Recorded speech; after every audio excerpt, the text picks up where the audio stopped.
araw-araw na akong pinupulutan. Ako ang almusal nila. Tanghalian, hapunan, araw-araw, ako na lang ang topic nila. Bakit kaya hindi tungkol sa inyo ang topic? Bakit? Bakit?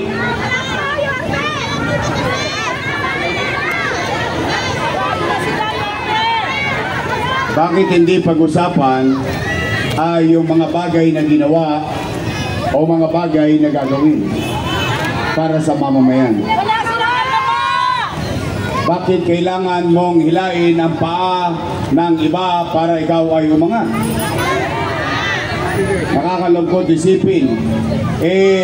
Alam naman ng taong bayan, pag maghahalalan ang mga politiko, magkakaaway. Yung magkakapit-bahay, kaaway din. Pagtapos ng eleksyon, yung mga politiko, badi-badi na. Yung magkapit-bahay,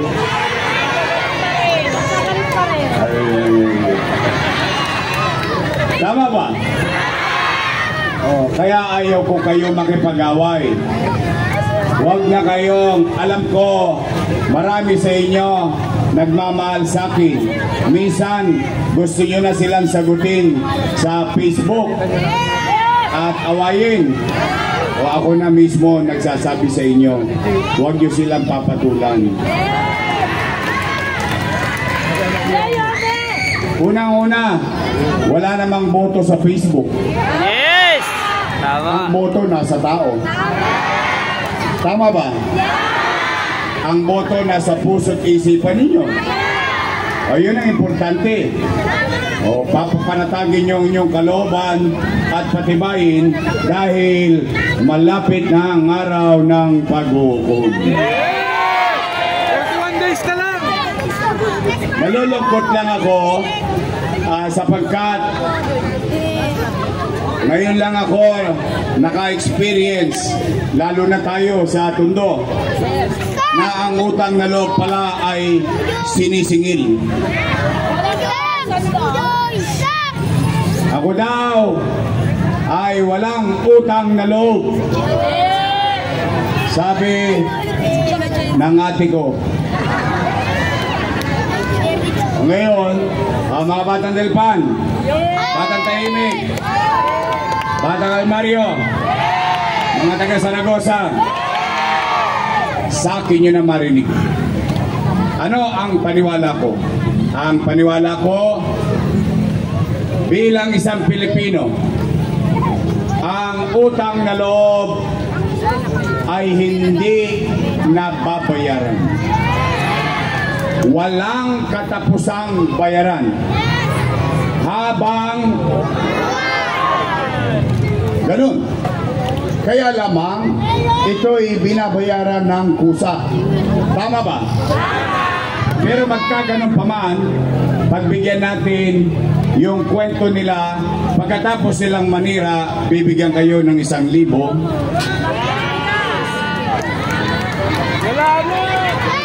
At 5 kilong bigas. Yun! Meron na! Kami nakaka-relate ha. Bigayan na! Tapos na! Okay lang yun. Total, inimbitahan kayo sa tutuban. Binigay sa inyo ng kusa. Hindi nyo naman hiningi. Tanggapin nyo. Sayang din yun. Pero mo, may 5 kilo ka pang bigas. May ulam ka na, may kanin ka pa. Salt. Kaya lang alam ko, nagdurugo ang tenga nyo. Kasi may sumisigaw doon na babae.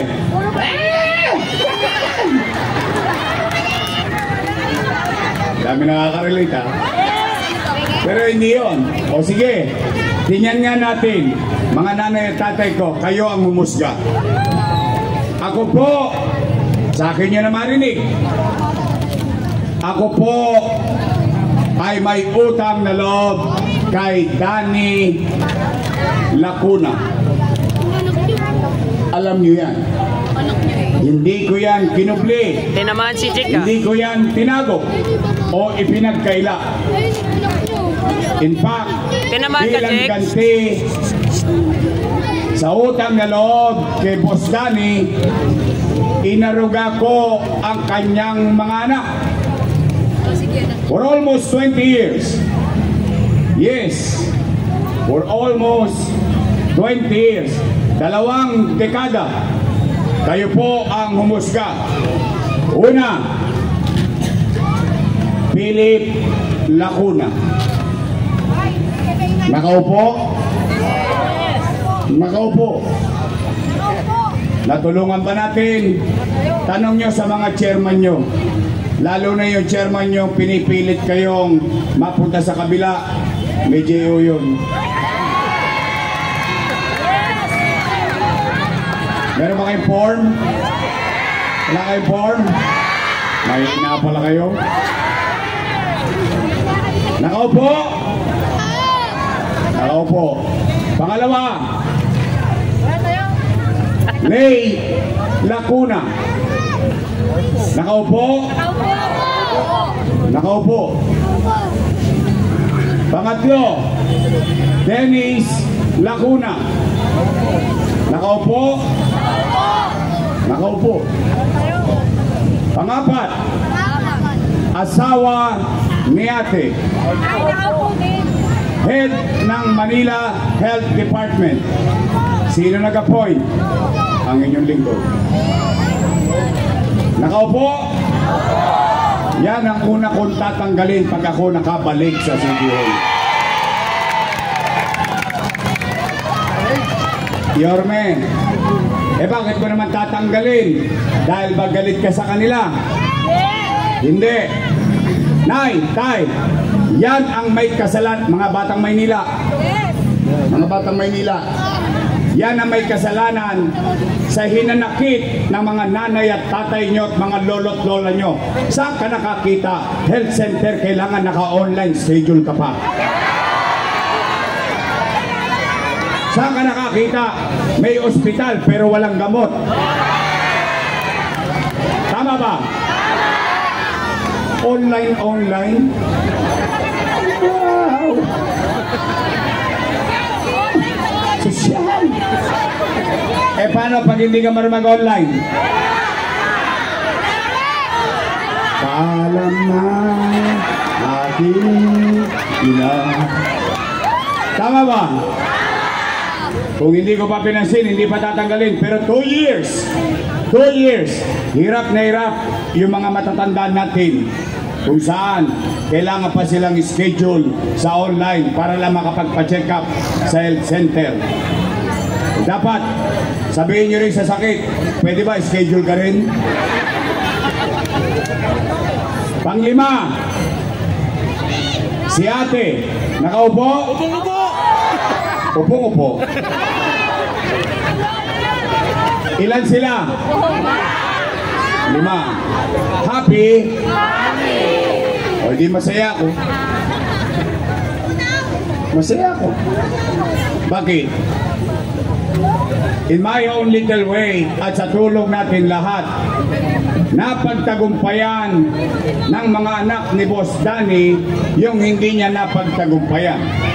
Ngayon, ang tanong, kung sila'y naging mabuti sa kanilang tungkulin sa taong bayan o hindi, ay hindi naman ako para humusga.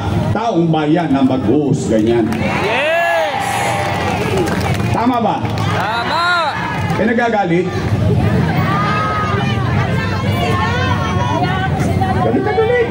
Kala ko mapapatid yung litin eh. O tanong, Yorme, tatanaw ka pa ba ng utang na loob? Ang sagot ko, opo. Ay bakit? Pilipino ako eh. Ganon talaga tayo mga Pilipino. Nasa damit niya. Nasa damit niya. Nasa dilban. Kasi talaga ang galing natin. Bakit ko naman kailangan baguhin ang sarili ko at pagkatao ko? Kaya lamang, meron lang akong pakiusap. Baka naman kung po pwede, sa ibang bagay na lang ako tumanaw ng utang na loob. Bakit? May utang na loob din naman ako sa taong bayan. Yes! Kung wala ang Diyos at wala kayo, wala din ako sa kinilalagyan ko ngayon. Lalo na kayo mga taga-Tondo. Ganyan-ganyan nyo ako binoto bilang kusihal. Tama ba? Mukha pa akong totolo-tolongges nun. Oh, pero pogi. Kagawan. Oh, shoutout nga pala sa mga batang almaryo. Oh, malamig pa school nyo? Yes. O ngayon, bakit sila nagagalit? Hindi naman sila may-ari ng pwesto na yan. Nandiyan na nga sila lati. Tanong nyo, Nay, Tay, ito, I challenge them. Maghanap kayo ng kahit isang dumagoso lang sa City Hall. Wala. Bakit? Bilang pagtanaw ng utang na loob kay Boss Danny, isinantabi ko mga anak ko, inuna ko mga anak niya. Ngayon nagagalit sila. Kasalanan naman ba na dinggin ko yung panawagan ng taong bayan? Yung taong bayan na sumisigaw na, bumalik ka na! Bumalik ka na! Bumalik ka na! Bumalik ka na! Huwag nyo masyadong lakasan. Baka masigawan din kayo. Dalayan!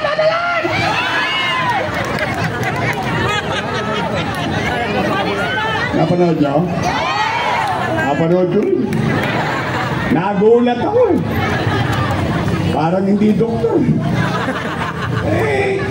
Nagagalit. Kung sila ay nagbote sa kanilang tungkulin at responsibilidad sa taong bayan, kahit hindi na sila makita ng taong bayan, iboboto sila ulit ng taong bayan. Tama ba? Anong dadalaitin? Oh, ano sinasabi nila? Si Yorme, maraming iniwang. Narinig niyo? Oy, basher, makinig kayo. Mga basher dyan. Narinig ko rin eh. Yung basher natin, makinig. O sige, tingnan natin. Dilpan tayo, dilpan. Magre-real talk lang tayo. Real talk lang. Joyce parang mafia. Real talk ang lang. Bars pero broke ka pa rin. Oh. Taas ang kamay ng may anak dito. Basta dilpan, pumunta ka na lang dito. May anak kayo. May anak kayo. Real talk. Real talk. Kapag walang makakain ng anak ninyo, gagawa nyo na paraan? Uy. Hindi nga. Iraraos nyo? Itatawid nyo? Gagawin nyo ang lahat? O, yun din ang ginawa ko bilang ama ng 2 milyong Manileño noong panahon ng pandemya. Nay, Tay, mga lolo't lola ko, nung binoto ninyo ko na mayor noong 2019, wala kayong narinig kahit isang beses na reklamo sa akin na walang iniwang pera yung sinundan ko. Wala. Anong ginawa ko? Bumoto na kayo ng mayor eh. Di cargo ko na lahat ng responsibilidad nun. Tama, mali? Wala kayo nakitang sinisikot, tinuro ko daliri ko sa iba. Ang una kong ginawa, nilinis ko Maynila. Dinisiplina ko Maynila. In fact, yung nangyayari sa Maynila became national policy ng DILG. Tapos lahat ang Tolonges, si Junior Ribay, lahat ang Tolonges dito sa Maynila, kinakalawit namin. Umaangat na tayo, papalipad na tayo, bigla tayo nabangga. Boom! Panis. Pandemic. Nagkaroon ng pandemya. Anong epekto ng pandemya? Wasak ang ekonomiya. Walang ekonomiya, walang hanap buhay. Walang hanap buhay, walang trabaho. Walang trabaho, walang pizza. Walang pizza, walang chicha. Tama, mali? Pero kayo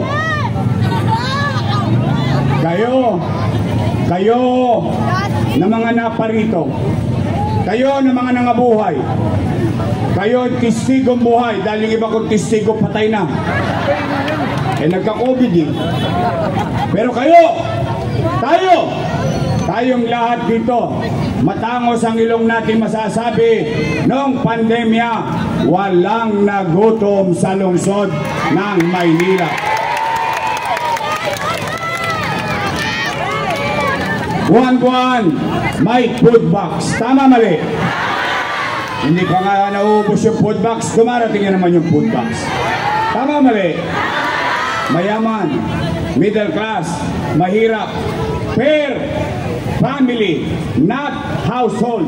Dahil sa isang bahay, minsan 2 pamilya, minsan 3 pamilya, kaya 2 o 3 food box sila. Tama, mali? Nakain nyo? Natanggap nyo? Naramdaman nyo? Yan ang kwento. Bigyan natin ng kwenta. Bigyan natin ng kwenta ang kwento. 700,000 families times 1,000. No, magka? Patay. Dami zero. Oy, mga batang almaryo. Magaling tayo sa mathematics. 700 milyong piso. Malaki pera? Malaki? Malaki. Times 8. 8 times 7. 5.6 billion. Malaki? Malaki talaga. O, nasaan ang 5.6 natin? Chinicha, niluwa. Wala na. Gone with the wind. Pero ang tanong, nakain natin? Natikman natin? Naramdaman natin may gobyerno tayong masasandalan? Talaga? Pagkain pa lang yan. Hindi ko pa binabanggit yung 1,000 na kakap. Naalala nyo, namigay tayo ng tigwa 1,000 per family. Oh. Plus 700 million. 6.3 billion piso. Nay, tay, taas ang kamay na nag-aaral ang anak dito sa public school. Nag-aaral ang mga anak nyo? O, nay, tay, noong pandemya, anong sinabi ni Secretary Liling Briones? Secretary of Education, ano sabi niya? We will cancel face-to-face classes. Tama mo rin? Kabiti Takot na takot yung tatay. Takot na takot yung nanay. Bakit? Wala nang ang trabaho. Wala nang ang machicha. Bibili pa ng tablet. Tama, mali? Pero hindi. Bakit? Dahil lahat ng estudyante sa Maynila, 110,000 na tablet pinamigay ng gobyerno ng siyudad ng Maynila. Nagamit niyo? Talaga? Hindi lang tablet, pati internet. Tama ba? Si teacher, 10,300 teacher, 11,000 laptop ang binili natin. Si teacher, may laptop na, may internet pa. Si estudyante, may tablet na, may internet pa. Nakaraos ang pag-aaral ng ating mga anak noong pandemya.